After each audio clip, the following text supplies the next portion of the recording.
Halo cuy, mana semangatnya? Sebelumnya gua mau cerita dikit mengenai kenapa ada disclaimer di video ini. Ya, jujur aja, gua baru akhir-akhir ini mulai serius mereview beberapa anime yang pernah gua tonton. Tadinya ya cuma semau gua aja. Tapi lama-lama gua berpikir, kenapa enggak gua tuangin sudut pandang gua dari visual dan referensi yang gua dapat selama ini sebagai dokumentasi digital gua pribadi. Ya syukur-syukur bisa memberi referensi kalian lah. Dan gue berpikir satu follower channel ini adalah orang yang perlu gue kasih sesuatu yang menarik sebagai rasa terima kasih gue buat lo semua yang udah follow channel ini. Tapi yang terjadi beda cuy. Nggak semua penonton channel ini bersikap santuy. Ada beberapa komentar asik. Ya gue bilang asik aja lah. Jadi pada intinya gini, konten review itu ya nggak harus selalu menjadikan anime kesukaan lo dapat poin 100 cuy. Misalnya lo ngefan banget sama One Piece, tapi lo nggak bisa maksa gue buat suka One Piece juga kan. Paham kan maksud gue cuy? Tapi di sini bukan berarti gue benci One Piece ya. Dan bukan gue anti komen, gue malah seneng kalau pada komen apapun itu. Karena gue juga nggak bisa batasin kalian mau komen apa. Oke lah, sorry ini ada bonus curhat di awal-awal video ini ya. Gue perlu jelasin ini karena mungkin ke depan akan selalu ada disclaimer di video gue yang sedikit mengganggu kalian yang mau to the point. Oh ya, sampai lupa gue ucapan terima kasih buat kalian yang udah komen, like, and follow channel ini. Mudah-mudahan rezeki lo semua tambah lancar dan sehat selalu, amin. Lanjut ke anime yang akan gue bahas cuy. Sebentar, gue kasih lihat karakter ini. Oke, tebak judul anime ini. Sebagai otaku pasti lo tahu ini anime apa. Ya, anime ini berjudul Champione. Sebenarnya cukup panjang, yaitu Champione Matsuro Wano Kamigami to Kamigoroshi no Mao. Panjang banget kan. Jadi berhubung susah diingat juga, kita bikin gampang aja lah nyebutnya anime ini Champione. First impression nonton anime ini, gue katakan babi. Ya kenapa babi? Serius babi. Kenapa babi? Gue baru lihat ada power babi yang jika diilustrasikan sangat keren, super keren malahan. Mungkin karena gue suka juga dari cerita mitologi ini. Menceritakan seorang pemuda mantan pemain baseball bernama Kusanagi Godou, berusia 16 tahun yang mendapat tugas dari sang kakek untuk mengembalikan sebuah batu prasasti kepada seorang penyihir bernama Lucrezia Zola yang berada di Pulau Sardinia di Italia. Dari sinilah Kusanagi Godou melihat untuk pertama kalinya wujud dewa yang sesungguhnya.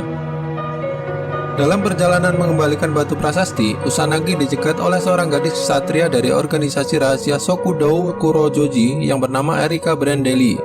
Ia mengira kalau Kusanagi mencuri batu itu dan berniat menyitanya. Di luar dugaan, mereka terlibat pertempuran antara Dewa Feret, Ragna, dan Melkart. Erika ingin menghentikan mereka, tetapi ia tak berdaya di hadapan kekuatan dewa. Dan ketika nyawanya dalam bahaya, Godou akhirnya melibatkan diri. Ternyata salah satu kekuatan Feret Ragna tersegel di dalam batu prasasti tersebut. Maka ia gunakan untuk melawan dan membunuhnya, kemudian merebut kekuatannya. Sejak saat itu, Godou pun memperoleh gelar sebagai pembunuh dewa atau Champione yang ketujuh. Ini mungkin adalah anime yang paling dalam mengangkat dunia mitologi dari berbagai kebudayaan sekaligus. Caranya yang mencampur adukan mitos dan legenda barangkali akan terdengar aneh bagi sebagian orang. Namun pencampuran ini tidak dilakukan asal-asalan. Masih ada cukup pengetahuan dasar mengenai asal-usul serta atribut dari dewa-dewa dan makhluk-makhluk ajaib untuk menjadikan setting ceritanya setidaknya memiliki bentuk yang pasti.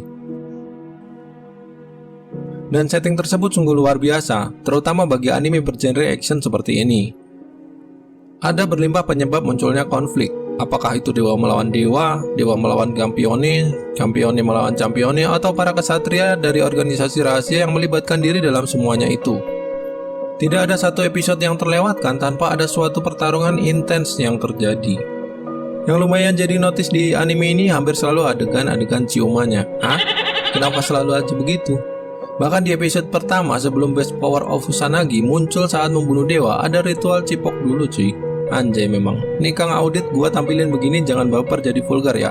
Soalnya ini bagian scene dimana overpower itu muncul. Kalau gua tutupin begini, atau begini, nanti Kusanagi malah mesum. Menurut gua dari segi audio visual cukup keren. Kecepatan gerakan para tokohnya bisa terlihat dan kedahsyatan dari kekuatan magis mereka bisa terasa jelas. Bagian audionya juga sangat mendukung, sound effect-nya selalu sempurna. Namun mungkin yang paling menonjol adalah voice acting-nya. Cara mereka merapal mantra sebelum menggunakan suatu sihir terdengar sangat bagus. Menyadari penuh unsur action sebagai keunggulan utamanya, anime ini tidak ragu-ragu untuk menjadikan dirinya benar-benar seru. Perpaduan antara modernisasi dan mitologi yang keren cuy.